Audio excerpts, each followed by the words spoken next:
ವಿದ್ಯುತ್ ದರ ಏರಿಕೆ ಆದೇಶ ಹೊರಡಿಸಿ ಶಾಕ್ ಕೊಟ್ಟಿದ್ದ ಬೆಸ್ಕಾಂ ಇದೀಗ ಮತ್ತೊಂದು ಶಾಕ್ ಕೊಟ್ಟಿದೆ. ಸತತ ದರ ಏರಿಕೆ ಬಳಲಿ ಬೆಂಡಾಗಿರುವ ಬೆಂಗಳೂರು ಮಂದಿಗೆ ಬೆಸ್ಕಾಂ ಮತ್ತೊಂದು ಶಾಕ್ ಕೊಟ್ಟಿದೆ. ಇನ್ಮುಂದೆ ಬೆಸ್ಕಾಂನಿಂದ ಹೊಸ ಕನೆಕ್ಷನ್ ಪಡೆಯುವ ಗ್ರಾಹಕರು ಕಡ್ಡಾಯವಾಗಿ ಹಳೆ ಮೀಟರ್ ಬದಲಿಗೆ ಸ್ಮಾರ್ಟ್ ಮೀಟರ್ ಅಳವಡಿಕೆ ಮಾಡುವುದು ಕಡ್ಡಾಯವಾಗಿದೆ. ಈ ಮೂಲಕ ಪ್ರತಿ ತಿಂಗಳು ನಿರ್ವಹಣೆ ಹಾಗೂ ಸ್ಮಾರ್ಟ್ ಮೀಟರ್ ಹೆಸರಲ್ಲಿ ಬೆಂಗಳೂರು ಮಂದಿ ಹೆಚ್ಚುವರಿಯಾಗಿ ಹಣ ಬೆಸ್ಕಾಂಗೆ ಪಾವತಿ ಮಾಡಬೇಕಿದೆ. ಆದರೆ ಈ ಸ್ಮಾರ್ಟ್ ಮೀಟರ್ ದರ ಹಾಗೂ ಅದರ ನಿರ್ವಹಣೆಯ ಸಂಪೂರ್ಣ ವೆಚ್ಚ ಗ್ರಾಹಕರಿಂದಲೇ ವಸೂಲಿಯಾಗಲಿದೆ. ತಿಂಗಳಿಗೆ 75 ರೂಪಾಯಿ ನಿರ್ವಹಣಾ ವೆಚ್ಚ ಹಾಗೂ 41 ರೂಪಾಯಿ ಮೀಟರ್ ದರ ಒಟ್ಟಾಗಿ 116 ರೂಪಾಯಿ ಗ್ರಾಹಕರು ಹೆಚ್ಚುವರಿಯಾಗಿ ಪಾವತಿಸಬೇಕಿದೆ. ಈ ಮೊತ್ತ ಸ್ಮಾರ್ಟ್ ಮೀಟರ್ ಅಳವಡಿಕೆ ಮಾಡಿದ ದಿನದಿಂದ 10 ವರ್ಷಗಳ ಕಾಲ ಪಾವತಿ ಮಾಡಬೇಕಿದೆ. ಇತ್ತೀಚಿನ ಬಜೆಟ್ ಅಧಿವೇಶನದಲ್ಲೂ ಈ ವಿಷಯ ಪ್ರಸ್ತಾಪಗೊಂಡಿದ್ದು, ಸರ್ಕಾರದ ಅಣತಿಯಂತೆ ಬೆಸ್ಕಾಂ ಜನರನ್ನು ಸುಲಿಗೆ ಮಾಡುತ್ತಿದೆ ಎಂದು ವಿಪಕ್ಷಗಳು ಆರೋಪಿಸಿತ್ತು. ಇದಕ್ಕೆ ಸ್ಪಷ್ಟನೆ ನೀಡಿರುವ ಇಂಧನ ಇಲಾಖೆ ಅಧಿಕಾರಿಗಳು ಇದು ಕೇಂದ್ರ ಸರ್ಕಾರದ ಯೋಜನೆ ಎಂದು ತಿರುಗೇಟು ನೀಡಿದ್ದಾರೆ. ಒಂದು ಒನ್ ಟೈಮ್ ಎಕ್ಸ್ಪೆಂಡಿಚರ್ ಆಗುತ್ತೆ. ಒನ್ ಟೈಮ್ ಎಕ್ಸ್ಪೆಂಡಿಚರ್ ಅಂದ್ರೆ ನಿಮ್ಮ ಮನೆ, ನನ್ನ ಮನೆ, ಇನ್ನೊಬ್ಬರ ಮನೆ, ಅವರಲ್ಲಿ ಏನೂ ಬದಲಾವಣೆ ಆಗೋದಿಲ್ಲ. ಹೊಸ ಕನೆಕ್ಷನ್ಸ್ ಏನಾಗ್ತದೋ, I will repeat, only for new connections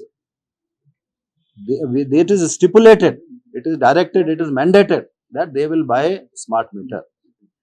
ಆ ಸ್ಮಾರ್ಟ್ ಮೀಟರ್ಗೆ ಇರ್ತಕ್ಕಂಥದ್ದು ಕಾಸ್ಟ್ ಅವರು ಸುಮಾರು 5,000 ರೂಪಾಯಿ ನಿಗದಿ ಮಾಡಿದ್ದಾರೆ. 5,000 rupees. 4,990. So this cost will add on to the cost of the laying the electrical infrastructure. ಯಾರಾದ್ರೂ ಮನೆ ಮಾಡೋದಾದ್ರೆ ಅದಕ್ಕೆ ಸರ್ವಿಸ್ ಮೇನ್ ಇಂದ ಕನೆಕ್ಷನ್ ಪಡಿಬೇಕು, ಒಂದು ಮೀಟರ್ ಬಾಕ್ಸ್ ಹಾಕಬೇಕು, ಅದರಲ್ಲಿ ಮೀಟರ್ ಅಳವಡಿಕೆ ಮಾಡಬೇಕು. ಸೊ ಆ ಮೀಟರ್ ಅಳವಡಿಕೆ ಮಾಡ್ತಾ ಇರ್ತಕ್ಕಂಥದ್ದು ಏನಿದೆ, that will be smart meter. ಇನ್ನು ಮುಂದಕ್ಕೆ ಹೊಸ ಮೀಟರ್ಗಳು ಕರ್ನಾಟಕ ರಾಜ್ಯದಲ್ಲಿ they will be smart meters. We shifted the feeders from one station to the other. ಅಲ್ಲಿಂದ ರೈತರಿಗೆ ರಿಲೀಫ್ ಸಿಕ್ಕಿದೆ.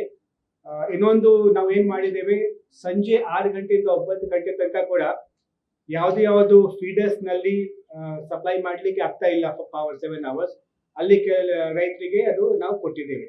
So that is one more measure which we have ಟೇಕೆನ್.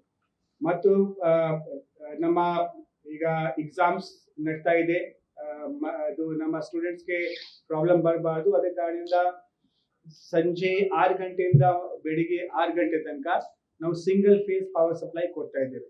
ಇಲ್ಲಿ ನಮ್ಮ IP ಸೆಟ್ ಫೀಡರ್ಸ್ ಇದೆ, ಅಲ್ಲಿ ಫಾರ್ಮ್ ಹೌಸಸ್ ಗೆ ನಾವು ಸಿಂಗಲ್ ಫೇಸ್ ಕೊಡ್ತಾ ಇದ್ದೇವೆ. So this was the decisions taken by the government so that people have uninterrupted power supply, especially on the agriculture feeders also.